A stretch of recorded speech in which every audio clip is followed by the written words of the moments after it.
Hi guys, thanks for tuning in again. This week we're going to do things ever so slightly differently. As you can see, the person next to me is not Vincenzo today.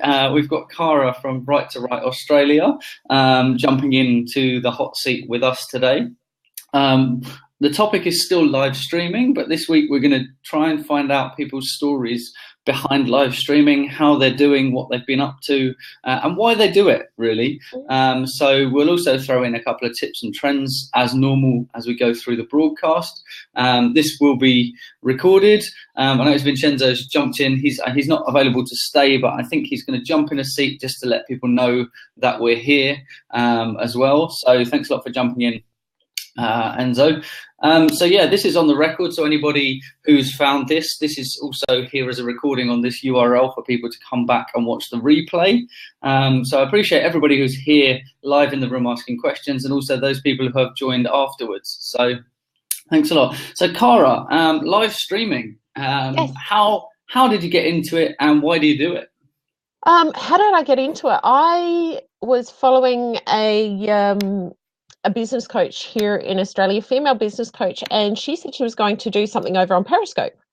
So I thought, oh, what's this Periscope business? And this was back in April, end of April, no, May. And I thought, okay, I'll do it. So I jumped over to, downloaded the app onto my phone and fell in love. Thought, this is brilliant. I've been a techie ever since I was 10 years old. So I thought, yep, this is definitely for me, and started to try it out. So I started broadcasting through Periscope. Then I found yourself, Tristan, over on Periscope, and you introduced me to Blab, and came over to Blab and absolutely fell in love with the platform. So I've then developed more work through live streaming for Blab. I tend to spend a lot of my time on Blab, whether it's listening or actually doing streams. What I do on Periscope, or what I've found on Periscope, is that at the start, like anyone getting on in front of the camera or getting up to speak, I found it a little bit daunting and a little bit nerve-wracking to start with. And I was incredibly scripted at the start. What I found was that once I ditched the script, I actually found it was easier and to talk, to flow. Like, for example, now there is no script. I'm not talking about, I didn't know that Tristan was running this Blab, so I've just jumped on and I'm speaking about my experiences. So I found it also helps with the authenticity that I show through live streaming, and this is where I'm finding a massive connection with my tribe. And it's also allowing me to develop my business in greater ways than I had ever imagined. So I find that I've now been offered joint ventures. I'm asked for interviews. So yeah, I'm actually finding live streaming has benefited my business more than I could have ever imagined through any other platform. Hi, Vincenzo, how are you? Great, how are you?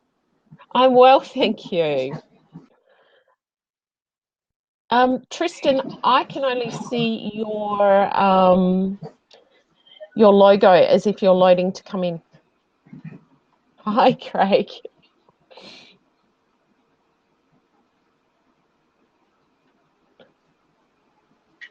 So we've got an open seat here if anybody else wanted to jump in to talk about their live streaming experiences. Yeah, I can see you now. Cool, awesome. Yeah, feel free to jump in. We're taking people's stories this week, listening to how and why people got into live streaming and what they're doing with it. So cool. I know Vincenzo's busy, so he may or may not be there. He may drop out again. So if you needed to leave again, Vincenzo, that's cool. I've got the show this week. Hey Craig, how's it going? Hey. I know we've been lobbing Twitter messages back and forth, so I literally have about 5 minutes, and it's great to see you as well, Kara. But I thought I'd jump in here and do it for real, right? Like actually chat. Cool, awesome. Well, I'm going to ask you the same couple of questions. How did you get into the live streaming world, and what are you doing with it? So yeah, I actually didn't know what the topic was. I just kind of jumped in because I saw you guys. But to answer your question specifically, I had tried. Well, I heard about Meerkat and Blab. I was actually at a U2 concert, and Bono pulled out a phone and was doing a live Meerkat for like 10 minutes. Wow. And you know, we were here in Boston, and probably 20,000 people or something like that. And here he is live streaming out there. So I was like, there must be something to this. So I, for some reason, I downloaded Periscope though, and looked at both Meerkat and Periscope. I did about 4 Periscopes where I was just walking around Boston, and it felt kind of like I was a tourist, but I wasn't turning the camera on myself at all. And I was just like, oh, look at this over here. Isn't that nice architecture? It was kind of like I felt like I was on a walk with people, like kind of showing them, like I'm a photographer, so I just like to look at different things and people watch. So it was kind of cool to be able to actually do that live. And it was a really cool experience, but I also just stopped because I felt like, I don't know, I felt a lot of pressure to interact, and like, there was maybe like 5 to 10 people there. So it wasn't a lot of energy. And then segue, fast forward into Blab. This was a great platform for me to get out from behind the camera and kind of like lean on some of the other people that were in the room. So sorry, this is kind of a long answer, but that was kind of my progression. No, that's a really cool story. That inspired from being at a concert. Not many people can say that a concert got them that way. And actually, I find it really interesting because it's very topical. For some reason, it slipped under my radar. I guess I've just been really busy with lots of live streaming and hosting shows and things. That actually this week there's a film coming out by Ed Sheeran about all of his tours. So he's actually doing a live performance on a red carpet. Sorry, not this week, next week. So his film's premiering, and it's around his kind of concert experience. And he's actually going to, because obviously his colouring is green, so I believe it's a green carpet instead of a red carpet. But at the live premiere in London, he's going to do a live performance and a Q&A on the green carpet, and then that's the premiere. And then for the next 2 days, all over the world, various cinemas are showing it. So I know next Friday I'm going to watch that in over here in Sydney, Australia, because it's literally being broadcast simultaneously across the world into a whole load of cinemas, but only for 3 days, which I thought was really interesting. Which is pretty cool. I was gonna say, like, I was just in another Blab, and I don't know why, but I know why I have. I actually connected through Donna Moritz, who's over in Australia, and he was talking about visual branding. And for some reason, it's opened this entire gateway. I never thought or knew any Aussies before. I guess, do you call yourselves Aussies? Is that the proper term?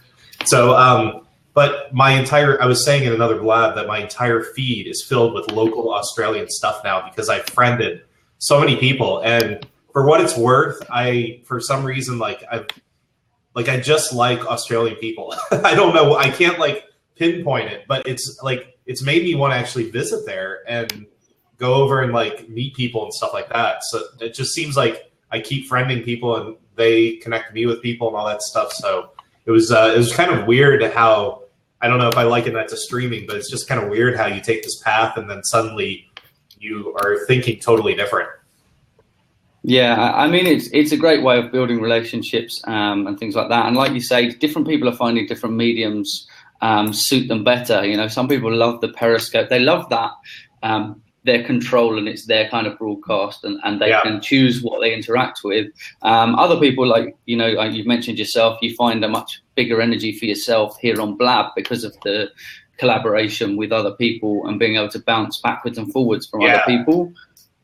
I've always been that way, but I've always worked from home, so I never knew how much I missed it. You know, I actually moved over into a co-working space too, and I've always thrived in conversations at parties with people and stuff like that. And I guess I tried to do that in Hangouts, but the barriers to set it up and invite people and stuff like that was just too much. I'm not going to geek out on Blab here, but the one thing I do like about it is just that you can leverage other people's audiences just by them passively inviting them.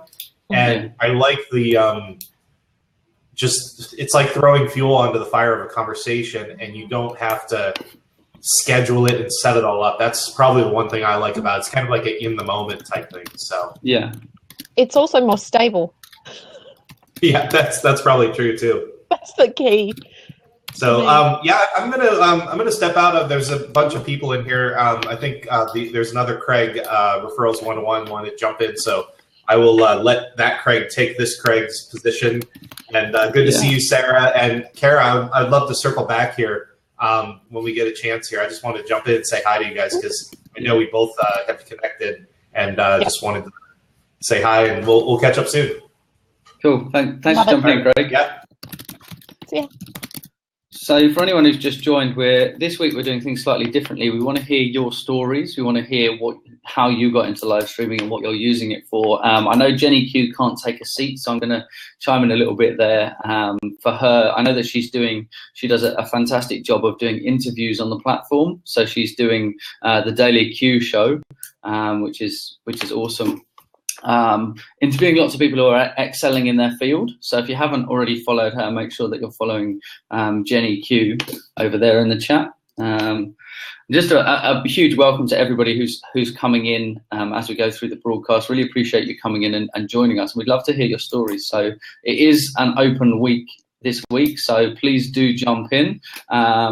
We want to hear how you guys got into live streaming, what you're using it for, and what your preferred platforms are. So if there's anyone who's there in the chat, please feel free to jump in. For those who don't know, I actually hey Matthew, how you doing? For those of you who don't know, I actually mentor and teach businesses and individuals. So helping people to take either their idea or their business and propel it forwards. We're actually looking at building the world's biggest network of vision, mission and values-led individuals and companies. And we've actually, now the site is actually live. During the broadcast, we'll drop a link because we're actually open to new members, and we actually mentor the businesses and help them with how they can structure their strategy going forward for both online, offline, joint ventures and social media. So, hey, how you doing? I'm doing great. You gonna take gifts with me this time? Maybe. There's always a high possibility when you're in a broadcast and I'm there. So always be prepared for that, he says with his little there is, bit of hair going on over here. Which I'm sure someone probably captured just there. So how did you get into live streaming and how are you using it? What are you using it for? Hold on a second. Hey, can you stop that, guys? I'm on Blab. How did I start using it? Live streaming. I started with Periscope. Let me just close my door because my birds are. Hold on. 1 second. Thank you. And lower that. So I had a team member who told me, you need to get on Periscope. So I'm like, okay. I go, hi, everyone. That's Bella. Hey. She's Alex Bella. Kahn's friend, so she has to come on every Blab. Bye. She's very popular. She actually got one of Alex Kahn's Bella candles, and we're good friends now, Alex Kahn and I. So anyway, my girlfriend said you have to be on it. So I said okay, and I jumped on. And I am a natural entertainer, singer, talker. My dad used to tell me like, when are you going to stop talking? And when I went to go do voiceover work and I got a check, I'm like, look, Dad, I got a check for talking.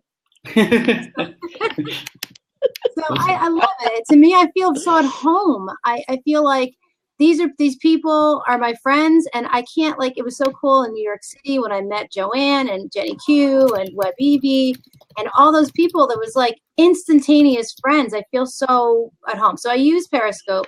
I love Blab. I do a little show on Blab, and I'm cultivating that, and it's a lot of fun. So those are the only two that I really use. I never used Meerkat, never really needed to. Love Periscope. And I just love the interaction, love the friendship, love the ability to travel anywhere in the world at the press of a button. To me, that's so exciting. Every morning I see Chantal, hello, and I'm in Paris for breakfast every morning. I love being in the French Alps with Melvino, and I love to tour Europe with the Digital Nomad family and Euro Maestro, and to be able to interact with them. If I were to go to Paris, you better bet your bottom dollar I would be finding Chantal, and we would be friends. And I love that. That is such a joy to me. I don't feel like, sometimes when you live in town, and like you do not develop relationships as great as you'd want them to, and you see things on Facebook, people are doing things without you. I always have friends here, and it's so cool. It's not like I don't need them. Not that I'm like I don't love my neighbors, but I always have a friend here. I was watching with Web Evie the other night, The Walking Dead. It was so much fun, and we were talking, and we were like, eek, ah, and it was just, I'm like, damn, I can't wait till Downton Abbey comes on, or Dancing with the Stars, and I could watch TV and still be making friends and gathering followers, and just for being me. And I love that. I love that. That's awesome. Cool. So, sorry, I missed it if you said, how did you get to live streaming? What was the one thing that brought you to it? My friend Juanita recommendation. said you have to be on Periscope. This is a new thing. And that's the beautiful thing about Blab, especially because it's so new. I'm able to get interviews for people who might not say yes because they say, what's Blab? And I'm like, oh, you got to come on. And so I have all these Blab virgins. And so it's fascinating to them that I'm putting them on this new source of live streaming. And they're able to say, okay, they don't know that I've only been on Blab for 47 days. Yeah. They love it. And they love, and because you know what people love when you say their name and when you make them feel special. So what can you do on Blab? You just say, tell me all about you. And they love you. And they want to know, who are you and what do you do? So I represent a product. I'm not going to tell you about my product. If you want to find out, you can come ask me. But because I love you and because I'm there for you and promoting you, you're going to want to know what I do. And that's awesome. And that's powerful. And that really made a shift for me because I've always been in network marketing. I have 7 children. I've always wanted to have autonomy and liberty are so important to me. I love being my own boss. I love having my own time. And it's almost necessary for me as a mom of 7 children to have my own time. And this allows me to take it everywhere I go. Yesterday, I took the kids to the pond, and I scoped about it. And people were on, oh, this is so pretty. This is so nice. Every morning, I go to the golf course to the sunrise. And Alex Pettit was doing, let me just do a search. Who was at the golf course? And who was there? Me. It's like, and it's not like I try to shove myself in front of Alex Kahn or shove myself in front of Alex Pettit, but being there, just doing life is getting me in front of people and bringing people to want to know, what does she do? And sometimes I talk about what I do and what I'm selling, but I don't have to all the time. Yeah, and I mean, that's a big thing with the way that live streaming and kind of video broadcast as well in general has become much more about like attraction rather than, people are in traditional sales, people kind of pushing their wares to keep with the old phrasing, because Matthew's talking about his age and deciding to type rather than to talk, which is the old way of doing things, right?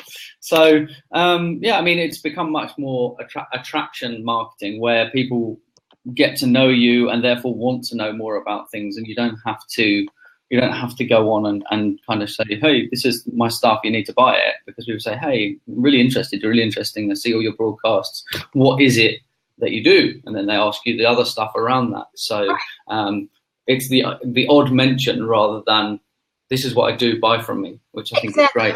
For instance, I was on one of Jenny Q's shows and they said, you have how many kids? How old are you? And they're like, I'm like, oh yeah, I have this really awesome secret. And they're like, give it to me, give it to me, give it to me, give it to me. What is it? Send me to your website. And I was like, huh? I was like, what was that? Like I didn't, all I said was, I have this secret that elongates your telomeres. And they're like, oh, tell me, what is it? What is it? And all three women were begging me, maybe not begging, but kind of just like, please give me my website. And I'd rather have that than go, oh, I've got this awesome product here and here it is. And just slap it on over there. And they're like, whatever. I hear this all the time. Yeah. You know, but I'm 47 and people want to know, crap, what are you using? And, and I'll tell you, or you can ask me. Yeah.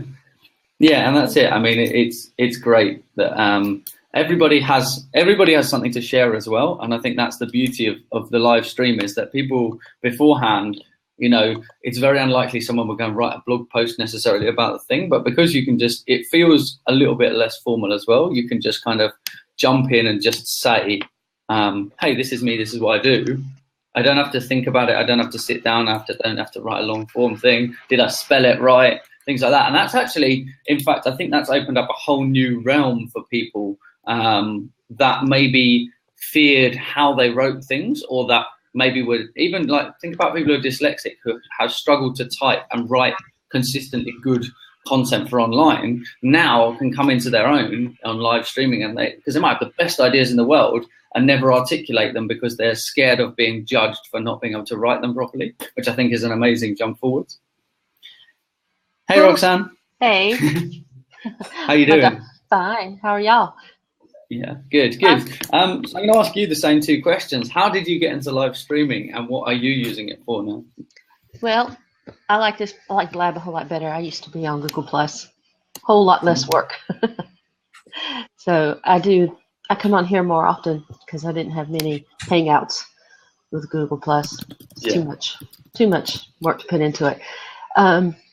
I love talking to everybody, every people. That's why I had to come on and say hi to y'all, because I just to talk to y'all in the messages. So now you could say in person like this. Yeah. But I like meeting people and talking like this because with me, I guess you could see under what I put in there, my message under my name. I don't drive, so I love now the way we can talk to people like this, other than just on the phone. I can see you face to face. So I just have my neighbors and people I meet this way. So it's great. I love. Yeah, I mean, I think it's great because there's bits, you know, the whole concept behind. I shared the insight of kind of Periscope being exactly what a Periscope is. If you think back to what, I know Matthew will like this one. Bit of history, going back to like what periscopes when they were originally used is actually to give you that kind of snapshot and a quick look into something. Like you think about a submarine with a periscope, it pops up, has a look, and then disappears again. And that's kind of the concept behind Periscope. And kind of all of the different formats are similar. Obviously, Periscope pretty much was stick a sticker on that, and that's ours, and we're claiming that. But obviously, the other platforms do a bit similar. I mean, we're getting to see places in the world that we would never have seen. You know, there's, you know, interaction with people that you would never have met that are the other side of the world. And you're seeing, even from business relationships, building relationships and even communities across the globe. I mean, if you look at things like the Periscope Summit, and people flew from all over the world to go to the Periscope Summit to meet a load of people that they'd never met before. You know, they may have spoken, you know, on video, but they felt like they already knew them when they got there. And, you know, it was big hugs and smiles. And I don't know if you guys have seen Victoria and Brian Fans have both written some really good articles about that. So if you get a chance, do go and read them, because Brian talks about how it restored his faith in humanity and how everyone was just interacting together. And it played a massive role in Victoria's life, and has changed kind of her outlook on life in general as well. Well, you know, it's awful, I guess, but I've never heard of Periscope until I came on here. So Well, it I haven't happens. used it much. Everybody comes in through different routes, though. So, and I think that's the beauty of it, is that there isn't a right or wrong way to find the platforms. I think the important thing is to find the platforms, right? Rather than how you got there, and that's it. There's very little within the community. There's very little kind of judgment on, oh, you came from, people don't say, oh, you shouldn't be on Blab because you started on Periscope, go back to Periscope. There's not that kind of thing. And I love how that community cross-pollinates from platform to platform. Yeah. But yeah, I did hear from being invited to a Blab from someone I knew from Google. So, and it's great because with Blab, I found more people on Twitter.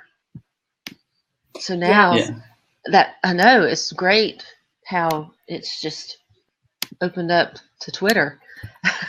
And that's even helped with my blog.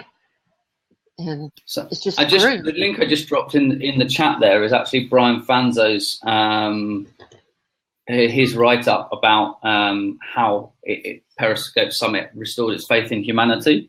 And it's a really good read. It's quite a long piece, but it's definitely worth going and having a little read through. I'm just going to see if I can find the link to Victoria's one as well, because they're just both such great articles. And I mean, these are people that we've had an opportunity to build relationships with and get to know because of live streaming. And I think, it's one of those things, would you have had that opportunity if it wasn't for platforms like Periscope or for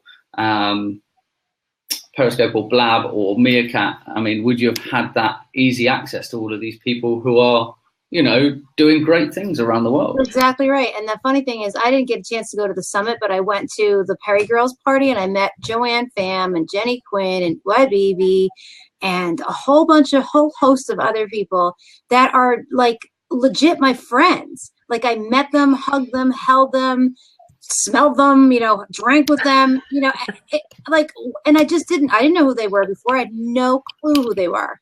No clue whatsoever. And that to me is just beautiful to be able to make those connections. And through Blab, I met Brandon Jeffs, who was one of the 20 children of Warren Jeffs, nephew. And he was put in jail, Warren Jeffs, for all these horrible things. He had all these wives through this church called the FDLS. Well, anyway, he popped on one of my Blabs, and I'm interviewing him tomorrow.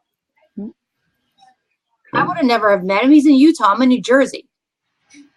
Yeah. I mean, it's broken down kind of the physical barriers of you can interview people that you're not there. I mean, there's other things that have been around, but it's now moving more towards that's an accepted medium, and that's a great way to do it, rather than it being, you'd have to find them and set it up and then go, oh, cool, can you come across to here? Is the platforms are getting more intuitive, that people are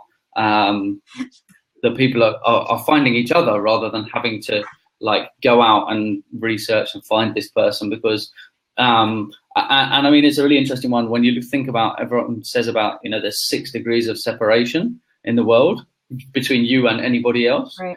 It's just finding the connecting people, right? And this platform, I think, has accelerated that, has made it much quicker to get there. It does help because of being able to get people to speak, or you interview them, because I volunteered with a doctor's office to help get speakers. And I talked to an agent for an actor, and he could charge just $3,000 to speak one day at a dinner. And that's not even what would be to get him there and have him stay overnight.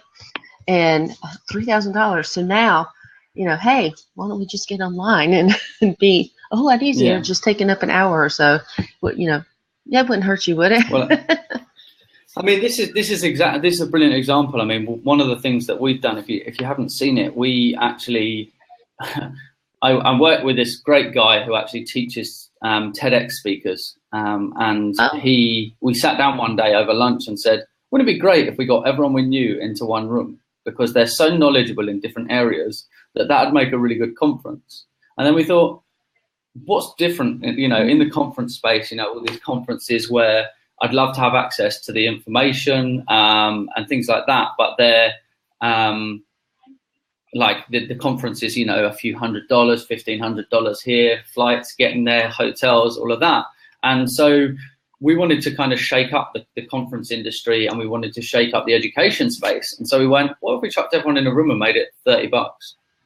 Because the access there, like if a 12-year-old had a great idea and knew that going to that event would change their, like would make it a business, they could get $30, right? They could go to mom, go to dad, go to gran, go to aunt, and get $5 off each of them, and you're there, right? Yeah. Whereas if it's $150, they probably wouldn't try. Exactly. Some would argue that the entrepreneurial kid would really go for it, but the access of why would you shut down those ideas? And so what we did is we curated a conference here in Sydney, which is actually on the 31st of this month, and then we went, well, we don't just want people in the room.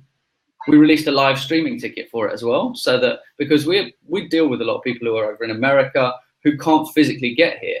We don't expect them to fly in for a one-day conference. It's a really big expense to get here. So we decided we put a live stream ticket out as well. And then there's a few guest speakers that we wanted to get, which again, it didn't make sense to fly them somewhere in the UK. So some of the top periscopers and big people for Twitter and things, and it didn't make sense to fly them because a flight is about $2,000, about £1,000 each, like for each bit. So what we did was we just put on another conference in the UK, and we live streamed both ways. So there's one in Sydney and one in the UK. So anyone who has a ticket to either can watch the whole lot, which actually gave them access to 19 speakers over 2 days. And actually, I'm super excited for the one that's coming up here. We've got some extra bits being put into it as well now, and like delegate bags and stuff. But basically, anyone who bought any ticket had access to that. But without live streaming, a lot of that wouldn't be possible to be able to do the broadcast. I mean, we had someone at the UK conference who called in as well on a live stream. So we had a live stream going out and someone calling in. So they came in and did like an hour keynote from screen showing people how to revolutionize their business with video marketing. And it was brilliant because he was on video doing video marketing, which is fantastic. So well, I wish there was a way we could do TED Med, because it's coming up the beginning of November. Yeah. And because if some people wanted to watch someone speak from TED Med, I have a way to access it. So somehow if we could do that. Yeah, well, that's cool. Let's definitely have a talk about it and stuff. I mean, we use a number of different things. Obviously, with the expense of running a conference, obviously, when we did our thing, we obviously had to, the live streaming ticket obviously helps us to fund the expenses, but the whole thing has been put on, designed not to actually make money. It's designed to educate and to inspire. And all of the speakers are giving their time, which is fantastic. And then obviously we've had to cover expenses of the venues and things like that, but the amount of knowledge that's in the room, I mean, we've got, we've just started releasing all the information for this one because we were going to hold back some of the speakers. We've just started putting them out. So we've got Rob Curry, who wrote Feed a Starving Crowd. So he's responsible for the world's second biggest webinar, which actually crashed the webinar servers. He had like, I think 7,000 something people on one webinar. And that was, great story anyway, but he's basically written a really big marketing book that's an Amazon best-selling author. We've got a guy who teaches TEDx speakers, so he's responsible for 10 TEDx speakers taken, at least 10 speakers taken to the stage. We've got another guy who's inspires people with his own story, so he comes and does a lot of motivation and helping people kind of get things in order. And then there's a video marketing, there's kind of all social media platforms. We're just discussing there's kind of one extra bit that we're trying to add in that we're just trying to coordinate at the moment, which will be something else if we manage to pull it off, for kind of people to be interactive with it. And I mean, the thing with that is, like I say, we allowed through live streaming, we allowed people to access a ticket. I mean, Cara is coming to the one in Sydney on the 31st, and she got to watch the UK conference live from Australia. Okay, it meant she was up at funny times, but for those who didn't want to watch specifically at the time because of the time differences around the world, we not only live streamed, but we recorded as well. So everybody, you go, okay, well, I'm really interested in that, but I'm not going to be up because it'll be the middle of the night for me. Then we delivered the videos afterwards as well, which meant that people had access to, I mean, we put up a couple of different graphics because there's this is the speaker, this is what they do. And then some of our graphics just say 1 week of coffee or a lifetime of education. That's kind of, because that's the cost, for $30, it's like 7 days of coffee. Like, and when you put it in real terms like that, it's a phenomenal amount of value. And it's been a really interesting experience advertising it and talking to people, because there's this kind of preconceived mindset of, unless it's $1,500, it won't be good value. You're like, have you looked at who's on at the conference? Because like the level and caliber of people we have speaking is phenomenal. Thanks for the support, Cara. But yeah, I mean, the whole thing was done through, if you don't ask, you don't get, right? So we just went and asked all the people we know and said, hey, why don't you come and get involved in this? This is why we're doing it. And as soon as we explain to people why we're doing it, they go, yeah, that's a great idea. Why has no one done that before? Well, no one's done it before because they don't make money on it. Unfortunately. Well, I got involved because of nonprofit work, fundraising. So that's how I got hooked up with TED-Med. Yeah, and the other thing Brian Fanzo was saying today on his blab earlier was that they had a lot of different professors who were coming on and inviting their students to come on to listen to them speak with other professors about a subject, which I thought was brilliant. And I thought to myself, why couldn't a piano teacher sit at her piano with their students on blab at their pianos and then make 4 times the amount of money by teaching 4 lessons and maybe having some people getting it for free on the side? And they wouldn't care because it would just be the same hour that they were using. Instead of making $30, they would be making $120. And then some people on the side would be getting it for free because they happen to plug in or not. But I thought, that's brilliant. Why couldn't my daughter sit at my keyboard and my sister-in-law sit at her keyboard and teach her at the same time? Yeah, I mean, I'm actually currently coordinating for I'm definitely on one, and I'm just consulting with the other one to confirm things. But 2 colleges, and one of the plans was, and it sounds a bit strange, we're doing a lot of stuff with interaction between like lecturers and students and stuff like that. And how do they do their group? Do they do a group tutorial? Like, because a lot of places do that now. And if they're doing that, do they physically have to be there, or can it be a video chat? Could it be a live stream? So they don't have to physically come in. Because I remember when I was at college, one day of the week, you had to go to college for 20 minutes. Like, you'd go in, they'd tell you some stuff, and then you'd go home and you're like, wow, that was a waste of like 2.5 hours of my day. By the time I got up, got ready, went in, sat around and waited because they were running late, did the 20 minutes and got home. And then I've spent money. And it's like, this seems a really inefficient way to do it. And so as well as that side of things, we're also talking to them a little bit about how, because they actually send, so it's one of the colleges in Australia, send their marketing team to places like Spain to talk about the college and the opportunities of people studying here, right? Which makes sense because they've always done that. However, I asked them the question a little bit challengingly, what sets you apart on that day that students are listening from the other 3 or 4 colleges that they're going to be listening to? Because on that day, there'll be 3 or 4 different colleges talking to them. I said, imagine if you were the only people to go, but don't let us tell you, let us show you, and brought up a live stream, and you could talk to students in Australia and like look around the college and that kind of thing.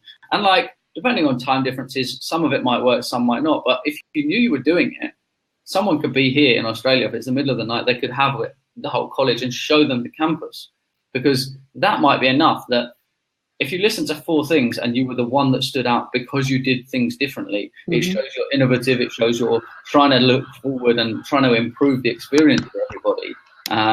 And they're looking at that from their marketing side, and they're now looking at integrating a whole load of different things, loads of stuff that they weren't doing. Unfortunately, the education space seems to be massively behind on everything. Exactly. That's true. There are some doctors who have to travel to get their continuing medical education credit hours, they have to go sit in these rooms to hear these lectures, and just for credit hours to keep up their licensures. So I have talked to them, say, why don't you do something like this? You can just sit at home, sit back, relax. You don't have to dress up, and you can watch someone teach, give their conference, and earn your credit hours.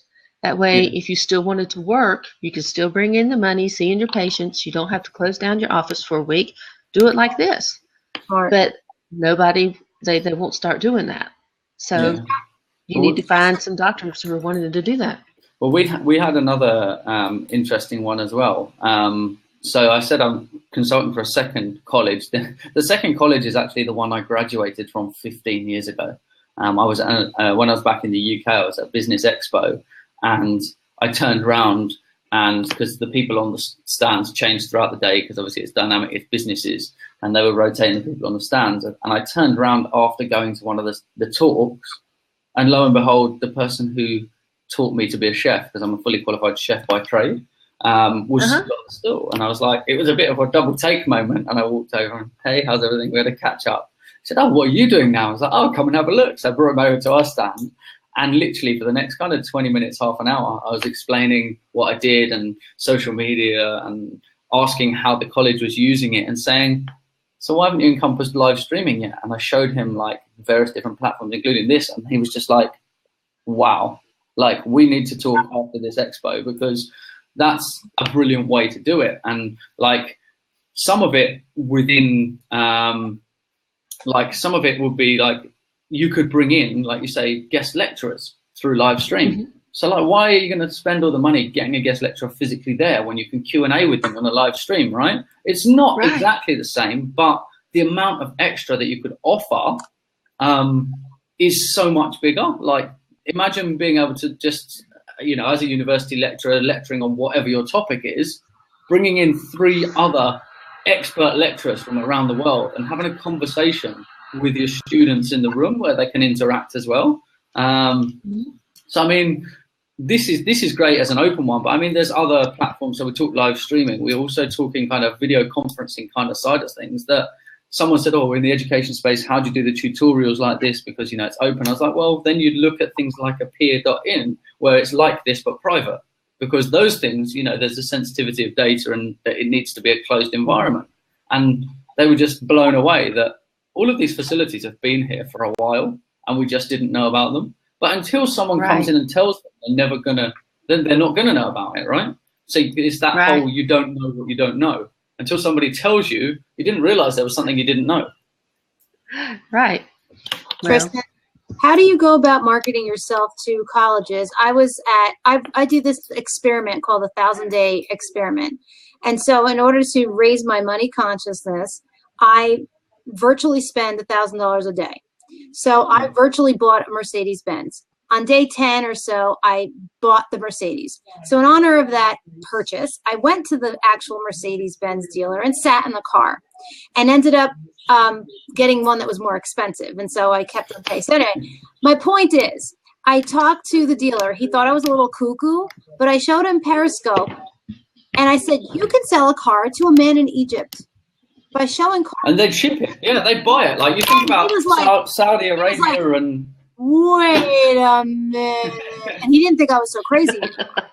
He did not. And I thought to myself, maybe I could market myself to dealerships as a tour, like a consultant, a social media consultant, going from dealership to dealership to say, hey, look, would you like to sell more cars for free? Let me show you. But how do you? What you mean by free is in return for me getting a nicer car, right? Okay. Oh, I would love that. But how do you? Well, it's funny because how do you market yourself to the college? Well, my mum's my business partner. My mum actually so she doesn't drive. She doesn't have a vehicle. She has a license, and she's quite passionate about environmental issues. And one of the garages on the Isle of Wight where she lives has an electric van. And therefore, that's the ideal solution as a vehicle for her. She used to drive a van because she used to do selling like educational products and books and things at craft fairs. So she's used to driving a van. So the size of vehicle is fairly irrelevant. But she actually went in and pitched them and said, look, how many inquiries do you get for your van while it's on the forecourt? Not very many, right? However, if she drives around and it's branded up and she's actively visiting people and she's going to places and she's putting it on social media and she's like powered by Staddleston's, which is the name of the garage, she's taking photos of her out and about. So what's she doing? She's creating their advertising campaign. And what does it cost them? It doesn't. It's an electric vehicle. Obviously, there's depreciation on the vehicle, but it depreciates sat on the forecourt as well. And they've had very little inquiries from it being on the forecourt. They've had more inquiries since it's been on the road. Because people can ask my mum, how does it drive? What does it sound like? It doesn't sound like the car is on because it's an electric vehicle, right? It doesn't have this big loud engine in it. And some people like it because of that. I like the fact it's a quiet vehicle. I like the fact that it's eco-friendly. I like the fact it doesn't cost me. Like I think you could do, it's like 2p per mile or something. Yeah, it's like 2p per mile to run it and stuff. So it's finding, so obviously with that one is a good example, approaching and saying, you already know the answer. You know that people aren't inquiring, otherwise the van wouldn't be on the forecourt. So it's finding what can you say to them that will suddenly make them go, aha, that's what I want. Like you said with the car dealership, there was an aha moment when you explained you could, because what's a live stream going to do for me? Because they're not embracing it and understanding it, they need to move it forward. He's so apathetic. He's like, oh, I said, so you can watch my scope. It's on like catch. So Zaid, tell me about this car. Well, it does this. Well, it does, well, because he knew, he's like, this woman is not buying a car and I am not giving her any effort at all. Yeah. Who are you to not know that the universe isn't going to drop 60 grand in my lap and I'm not going to come buy this car? So yeah. he turned from like very apathetic to like having this, by the time I got him out of the car and walked around the car, it was an aha moment for me too. Yeah. Yeah. I mean, it's approaching them is different. One of the, so in the education space, obviously it's slightly different. You kind of need to find a way into the education space, which, as Matthew was saying, is the education space, unfortunately, is ever so slightly backwards. The easiest route into the education space is to publicly speak for the education space. I say that's the easiest. If you've got contacts within somewhere, it's a bit dominoes, right? And not as in pizza, as in like the domino effect of, as soon as you speak for one, others will want you to speak. And I don't know if you've ever heard, have you heard of Nick Vujicic? Yes. He's a guy, no arms, no legs, no worries. I love him.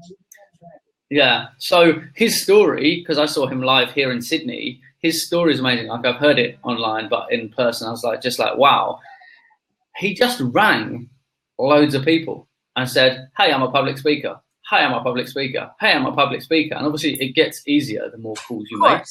And as soon as he did one speech and it was like this, and he traveled for like 40 minutes, he got there and he was really prepared and he went in to do his talk and thought he was going to do this big long speech. And they went, okay, cool. So you've got 5 minutes. And he traveled for like an hour each way, had to pay his brother. So he was out of pocket doing it and felt really deflated from it. And he went home, was asleep, and next day phone rings and he's like, can't be bothered to answer the call. And it's kind of like, yeah, is this Nick? Oh, yeah, yeah. And then it sank in that it was someone asking him about public speaking, and suddenly he went from, oh, yeah, okay, to, hi, yeah, it's Nick Vujicic. And I never heard that. Bam, like that. He got 3 or 4 inquiries, and he said from that first booking, he's never had to advertise. Because as long as you do it and you give a compelling talk and you inspire people, other people will hear about it. Now, I'm not saying don't do marketing, because marketing will elevate that and will make it quicker and bigger. But if you do it right and you pick the right places, right, the next bits will fall into place. It's nobody wants to be the first person to take a risk on something, right? Why is it very few real estate agents are using live streaming? What's the return on investment? Well, let me show you. If you sell one house, what's the return on that? And how many hours would you be happy to put in to get that 25 grand that you're going to take for that one sale? You know, that if you break it down into hours, how many hours would you do live streaming for in order to get that? And now people are thinking, actually, that's a really good point. Well, what's going to take it there? a couple of people jumping in. But for instance, if you're doing like the real estate agency, they're going to want you to just come in and tell them about it and go home. I mean, like, I don't know if that would be like a place where I could. It's like, what was that? Yeah. Well, the thing is, they also need to understand that it's not. You don't like. There's an element to just going live, but there's this whole strategic plan behind it. Like, if you just go live, you get viewers, right? Like the platforms are designed that you get viewers. Like here, it says, I mean, Anthony will have just got, hey, do you want to tell the people that are following you that you're on camera? Like when he came on, and he can say yes or no, right? But it's designed to get you followers and people viewing. But you want the right people viewing. If you're a real estate agent, you want people who are interested in a property in Sydney while you're showing them the property in Sydney. You don't just want, it's great that people in America can be looking and going, oh, houses in Sydney are not as good as ours. Right. But, that's where I would come in to consult them on. And so that's where you come in, is piecing the whole thing together as a package. Is you need to give them something that gives them the aha moment, but not so much that they would go and do it on their own. Gotcha. And that's it. Like live streaming has so many people. This is the best one. At the Business Expo, there was a stand opposite us, and the guy looked really, really uninterested in talking to anybody. Which, why are you here anyway? And we went over and started just kind of broached the subject of what he was doing with social media and had he considered live streaming. Now, if I tell you the product, I'll give you his response first. His response was like, "Oh, well, that won't work for my business," right? Now you'll laugh when I tell you what his industry is. He makes coffee, right? What does Starbucks do really well? Social media, right? Like that one, and I love this as an example, and if you've ever heard me speak, you've probably already heard this, but look at Instagram, look up Starbucks. What's the one thing you see across all of this? The biggest search result is a cup with a name on it, spelt wrong. Do you think it's a mistake? Mark with or a do you C. think it's a clever marketing plan? Because you think you made that decision. If you made that decision, why are there millions of other people that did exactly the same thing? You were formed into that by a clever marketing person who went, let's spell everyone's names wrong. Even if it's Amy, let's spell it wrong. But the funny thing is, at some point, someone will put AMI and someone will go, wow, they spelled it right. Oh what happened? God, still take a photo. She did that yesterday. They still take a photo. They put the wrong name on there, and she goes, I guess they changed my name to Jade. And there was the Starbucks cup. Oh my gosh. And where's it written? It's always by the branding of Starbucks, right? Yes. And you think you made the decision, but no, it's a marketing person. Hey, Anthony, Hey. before I go on a rant, let's get how you got into live streaming and what you're doing with it. Okay, so first of all, greetings from the wonderful Holiday Inn Express Watford. It's Yay, Watford. I'm from London myself, Ealing, West London, so I know Watford quite well. I used to go out in Watford clubbing when I was old enough. Anyway, moving swiftly. Anyway, so my story is I work in corporate learning and development, and about 6 months ago started getting into podcasts and listening and thinking, hey, you know what, this might be an opportunity to get the message out in a different way. And then from podcasting, really a couple of weeks ago, actually, we had a conversation about, okay, well, how can we do podcasts, co-hosting podcasts when we're not in the same room? So that sort of get me looking into the whole mix minus and all this clever stuff, and then landed on Blab, which just seems like such an easy way of doing a really good podcast, particularly getting the MP3 afterwards. So, yeah. And then I guess once you're in, aren't you, right? So now spending all of my time in other people's labs instead of my own. Yeah. Well, that's it, is that you get involved, and then there's so much content to consume. And actually, I posted, I'm quite active on Twitter, more so than anywhere else, just because I love the short form of it as well. Because there's so much live streaming, there's so much content. I mean, you look at Periscope stats of there's 40 years of video put out every single day, or consumed every single day. There's no way you can keep on top of everything and watch everything. And so for me to go back and watch a replay, it has to be really good. Mm-hmm. And the other day I did, and sometimes I will, because I know, and it's a little bit of a mind thing for me, is I can watch a replay and I know I can't interact. And therefore I can consume it whilst doing something else. Whereas if I go on a live one, I feel like I have to be actively, even if I'm only in the chat, I have to actively be in front of the screen, right? And I have to be watching it. Whereas I can listen to a replay while I'm cooking dinner. I mean, actually, quite often I'm active on Blab while I'm cooking dinner. So like the computer goes to the kitchen. But yeah, I mean, it's such an amazing thing. Yeah, and I think because the visual is kind of just an extra touch, it's just how you interact, isn't it? It's how you make a better connection. But actually, it's the audio that's really where the content is. So I think it is something that when you're not interacting, you can just listen to in the background, and it works perfectly well. Yeah, and I mean that's it. They've even built the functionality into the iOS version that you can actually hit the home button and it runs in the audio player in the background, so you can use it like talk radio.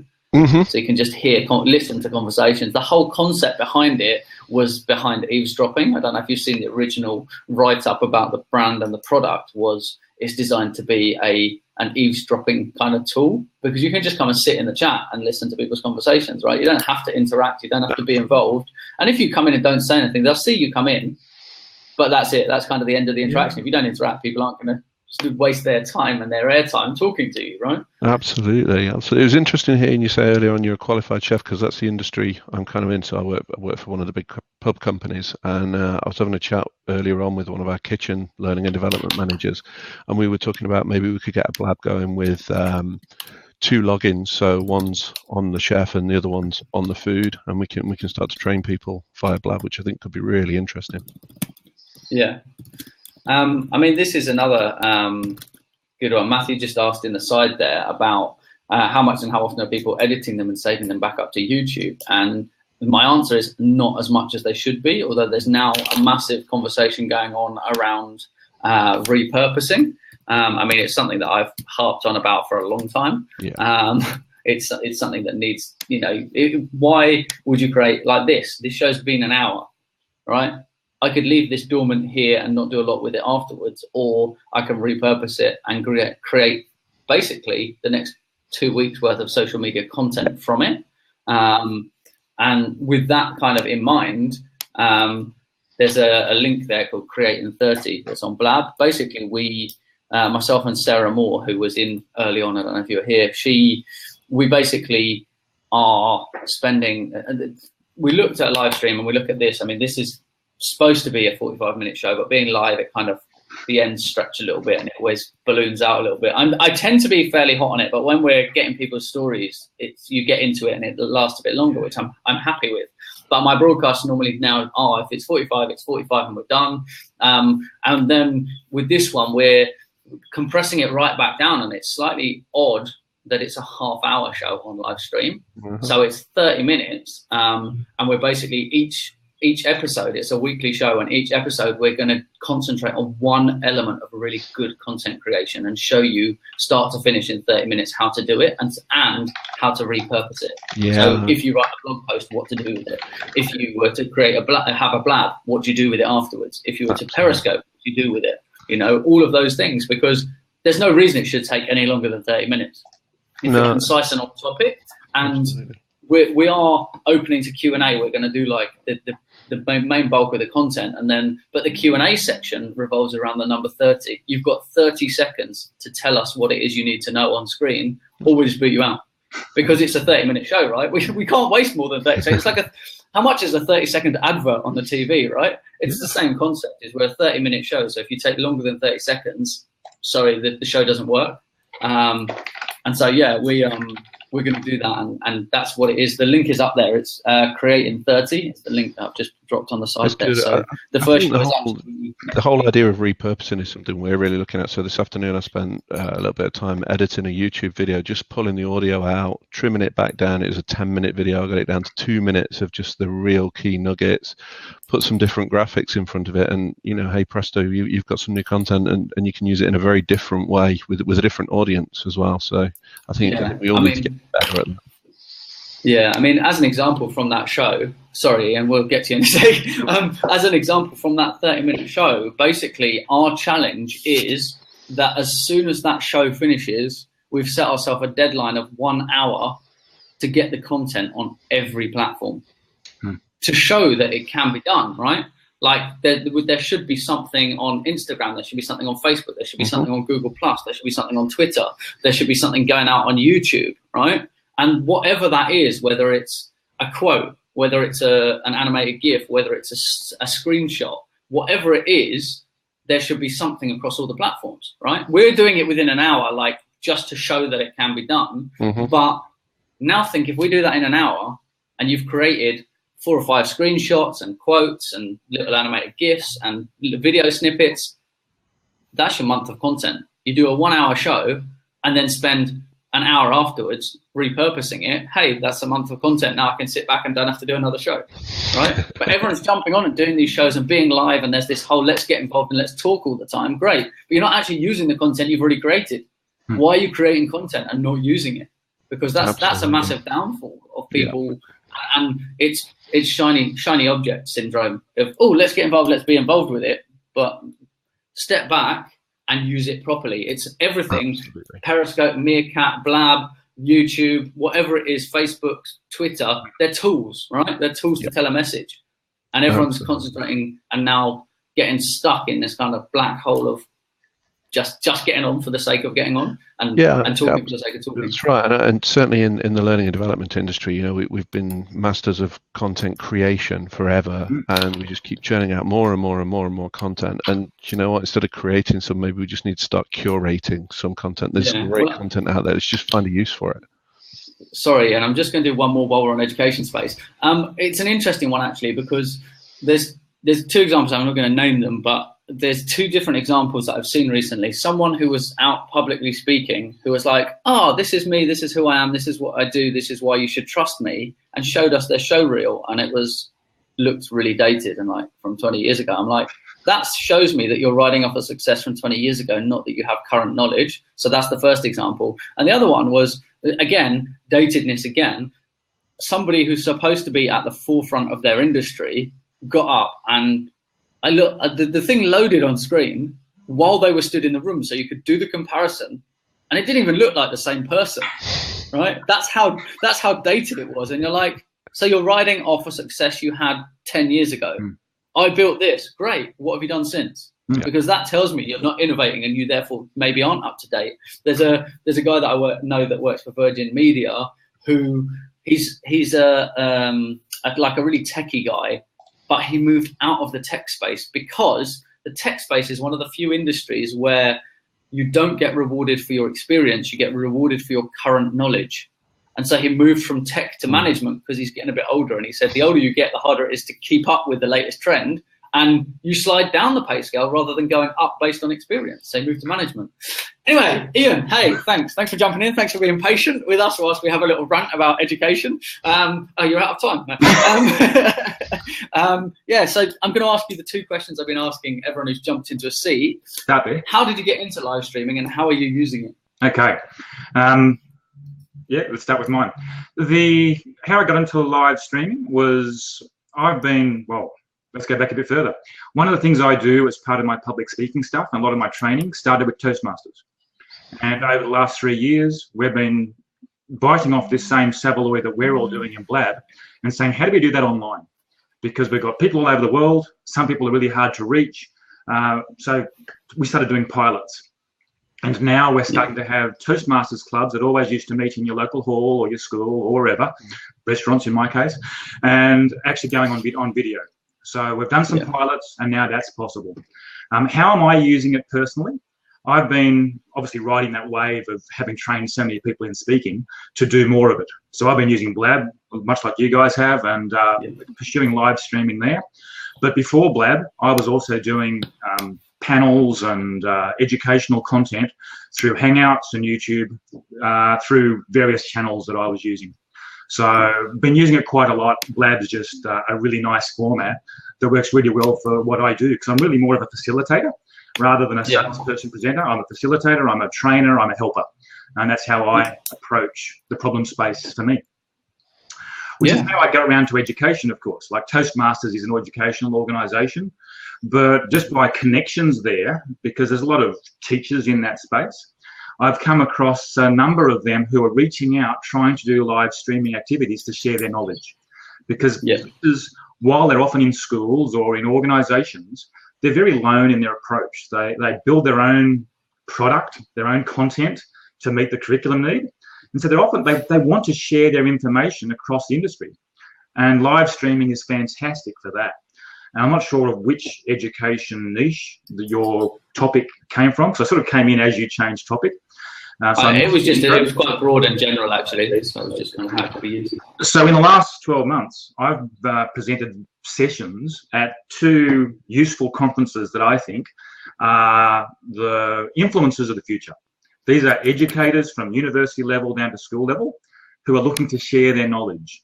And you might want to browse these 2 or Google them, because I can't remember one of the websites, but it's out there. And just Google them. You'll see the sorts of activities that are going on in education, get to people with more power and more influence to create a new platform or a new approach for it. The first one is called the Global Education Conference. I believe that's a 3-day, 1-hour seminars, pretty much around the clock for 3 days, because it's global. Teachers are all over the place. Yeah. And they're doing 1-hour educationals on how do they use Skype for classrooms, how do they manage interaction in classrooms, how do they develop content, and how do they reuse it, and what tools do they use. So it's some great sharing, just like we're doing here, that they've been doing in the confines of tools like Blackboard Collaborate. So you've got the whole whiteboard thing happening, which we don't quite have here. You've got to do it manually. Chat boxes and video all works pretty seamlessly in there. Probably only 1 or 2 videos at a time, though, not 4 like this. But they love it. They want that opportunity to share their knowledge. The second one, where you and I are in Australia, is one called Aussie Live. OZELIVE. Aussie Live. So can you just spell them again? OZE. Yeah. LIVE. So Oz for Australia, OZ, spelled the wrong way, and E for electronic, and live because it's happening as we speak. And that was 2 or 3 days this time as well, but probably not 24/7, but close to it. And again, a number of speakers going through educational topics of all sorts. So they're in there, they want to share, and these guys are the early adopters, just like we are on Blab. Yeah, well, that's good. I'll definitely have to have a look on that.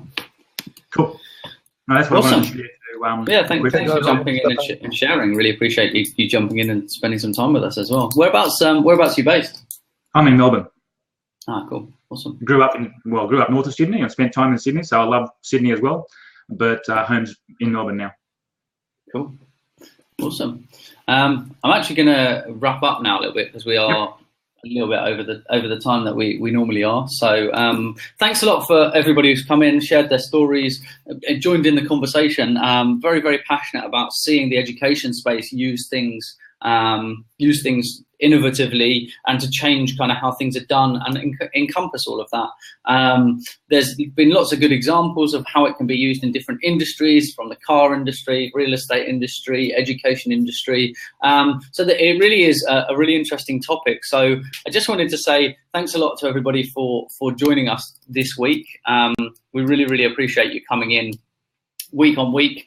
This is a weekly broadcast, same time every week. Normally Vincenzo is here hosting with me, but unfortunately this week he had a couple of bits and pieces come up which he unfortunately couldn't get out of. So for those of you who are interested, there is a link on the side there for next week's show, so please do subscribe. When you subscribe, also please do tell a little bird. Let's get a really big audience in, let's get a bigger conversation going. So the more people there, the more kind of contribution we can get from everybody around. Thanks a lot, Matthew. I know you can jump in. Really appreciate you contributing a lot and asking the relevant questions from the sidebar over there. And thanks to everybody who was on the video stream with me as well. Next week will be myself and Vincenzo. The topic is always live streaming. Generally, it's tips and tricks. But we tend to mix it up each week, so it's slightly different, and the show offers lots and lots of valuable content. So I really appreciate everybody who spent the time, whether it was live or on the replay, and we look forward to catching you here again at blab.im/ATW networking, same time every